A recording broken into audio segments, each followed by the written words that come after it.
I would say this is probably just Super Mandarin. If you want to really see what a Super Mandarin looks like, I would say this is it.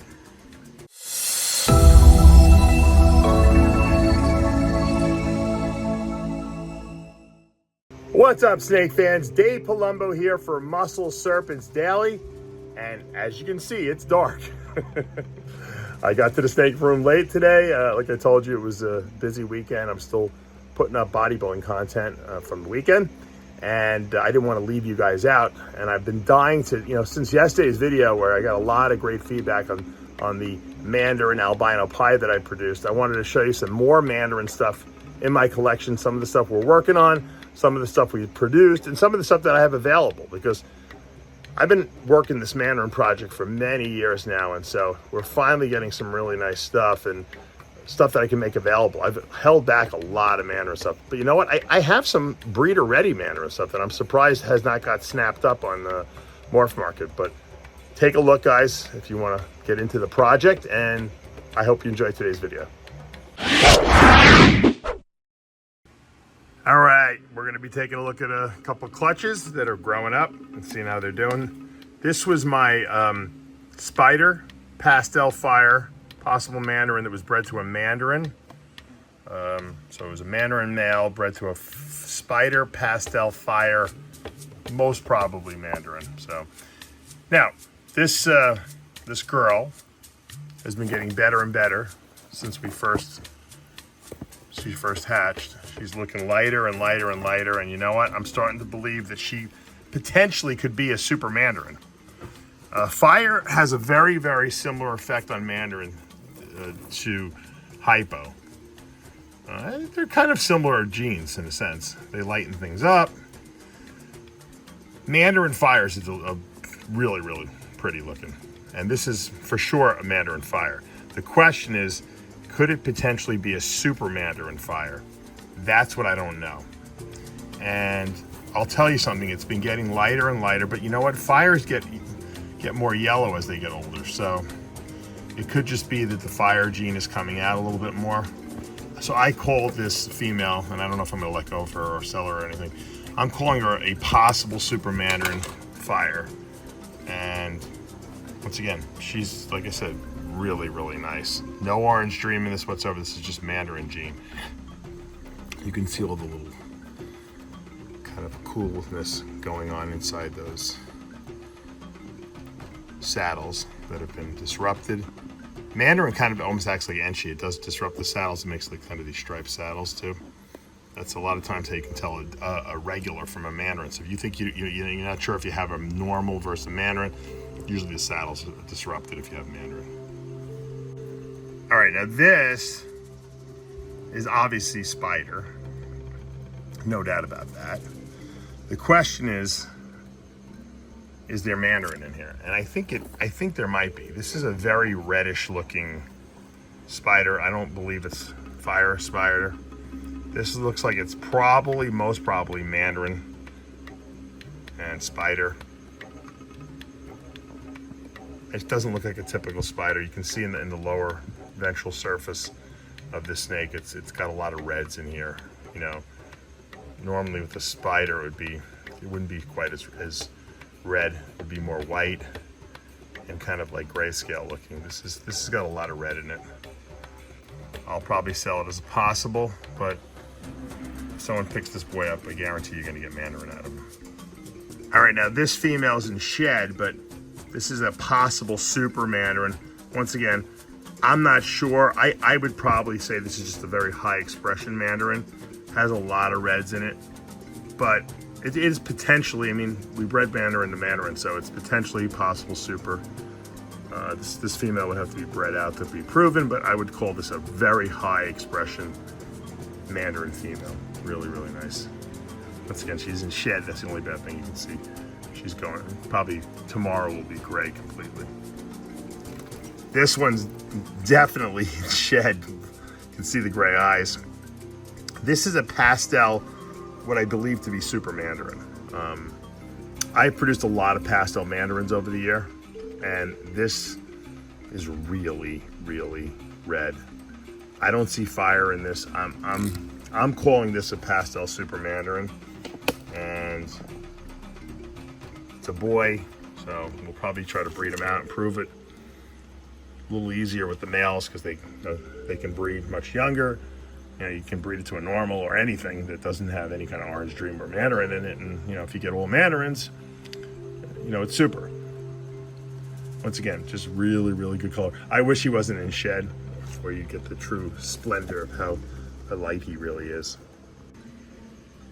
Now this male is probably a super Mandarin. There's no other genes in here, there's no fire, there's no spider in here. This is pretty much either crazy, crazy high expression Mandarin or super Mandarin. If I was a betting man, I would say super Mandarin. I mean, he's just gotten better and better. Mandarins are very dark too. People don't understand that, especially when you get Mandarin Pies. Mandarin Pies are really dark, like the heads are really black and everything like that. But you get that because it's not really a light red color, it's a very dark red color. And let's see if we can pick him up without him getting too upset here. You can see right underneath him, he's got a lot of whites in him. I really think this is going to prove out to be super Mandarin. It's great because he's got no other genes in him right now, so it'll be a lot easier to prove him out. As you've been following with all the craziness with the Mandarin project, a lot of people try to sell hypo super Mandarins and say that's a Mandarin, and so it looks much, much lighter, almost like the pastel super Mandarin I just showed you. That's not a Mandarin. A Mandarin that's super is dark. The blacks are black and the reds are really, you know, rusty red. And so, and this one just has a lot of stuff going on. Busy pattern. Pattern is definitely aberrant. I would say this is probably just super Mandarin. If you want to really see what a super Mandarin looks like, I would say this is it. Really nice. Once again, no other genes in here, you know. There's no pastel in here. There's no spider. There's no fire for sure in here. Yeah, what a beautiful, beautiful little boy. Okay, we're gonna leave him up. All right, since we're doing Mandarin stuff, that's crazy. You know I love showing this little female off. This is a black pastel Hurricane Mandarin, probably Phantom as well. Het hypo and het pied, so double het hypo pied. This was one of the craziest Mandarin combinations I produced. Really, really beautiful. That black pastel and the Hurricane together are awesome, and then you get that Mandarin in there. And it's just that deep, deep, reddish, rusty color. And like I told you, Mandarin makes things dark too. So I mean, black pastel Hurricane is dark already.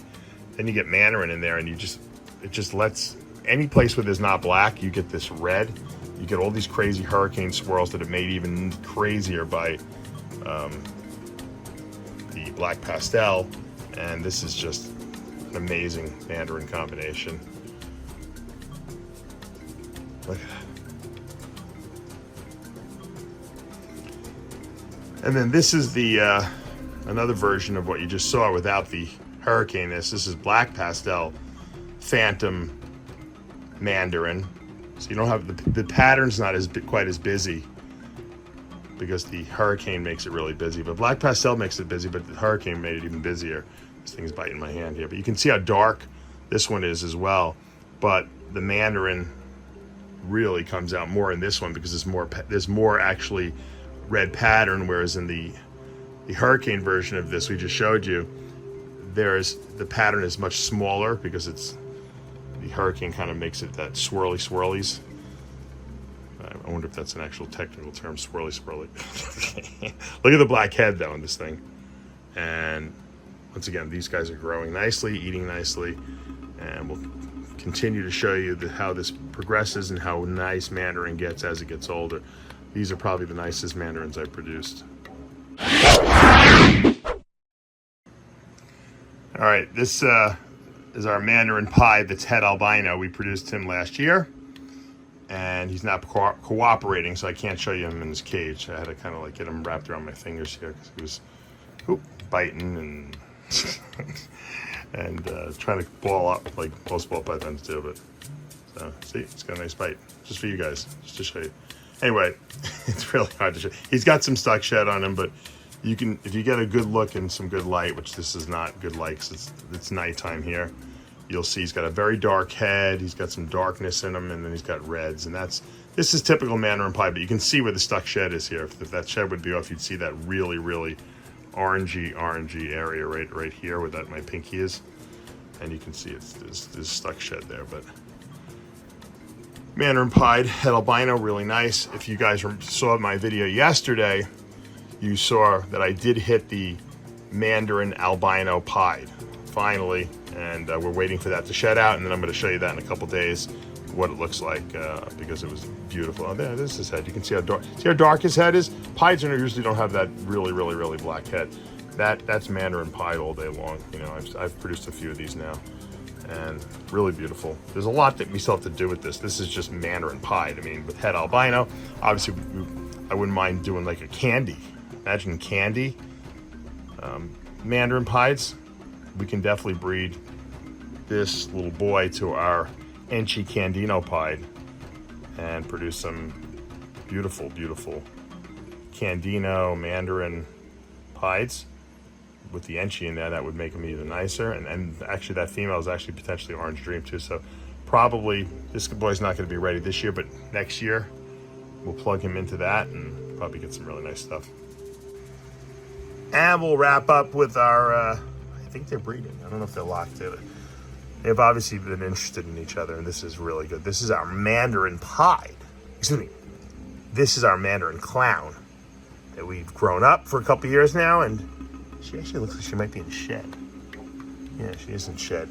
And that's our Mandarin Banana Het Clown male, who finally is ready to breed this year. So we got these guys together, man. Oh, if I can produce a super Mandarin Banana Clown, be a very happy man in 2024, that's for sure. That's the goal.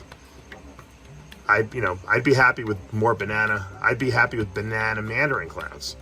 But if we ever hit the super, oof, that'd be great. So I produced this male. I bought the female actually from in a trade / purchase from one of my Mandarin fellow breeders. And then I produced this boy myself here, breeding a Mandarin to a banana clown. So this is going to be really nice if we get some eggs from this girl at some point later this season. All right, guys, that's going to do it for today here at Palumbo's Pythons and Boas. Hope you enjoyed today's video. I hope you love the Mandarin gene as much as I do and see the potential for it in the future. We're just really scraping the surface. I know there's been a lot of other people out there that have put out some really nice Mandarin combos, but I'm super excited about what we got planned for the upcoming season. And, you can never have enough Mandarin. I really, I'm so in love with that gene. I just think it's been totally untapped still, even though it's been around for a while. I just don't think a lot of people had it. More people are getting it now. And once they do it, we're going to see some amazing combinations. I also wanted to mention something really cool that someone had posted online. I don't know if you guys are into Dominican red mountain boas. They're really red, rusty red. Speaking of Mandarin, they look like Mandarins. They're absolutely gorgeous. I don't think a lot of people really work with that species. I know Tom Crutchfield has had them for years and years. And probably at some point I should have him send me a pair of them just for posterity. But they found the first an albino Dominican red mountain boa in the wild. And someone posted it, so they actually have it in their possession. So I assume in the next couple of years, we're going to see that thing be bred, and we'll see hets being made, and I don't know, maybe they'll be made available over here. Hopefully they somehow will get from the Dominican Republic over here to the US. And I would not mind having a pair of albino Dominican red mountain boas, although I don't know if the albino will make it better because they're already so red and everything like that. But albino seems to make everything better, doesn't it? Man, I want a pair. I'll keep my eye on that, and we'll keep you guys updated. If you're enjoying these videos, you know what to do. Hit that subscribe button. Turn on those notifications. Hit that like button. I'll see you back tomorrow morning.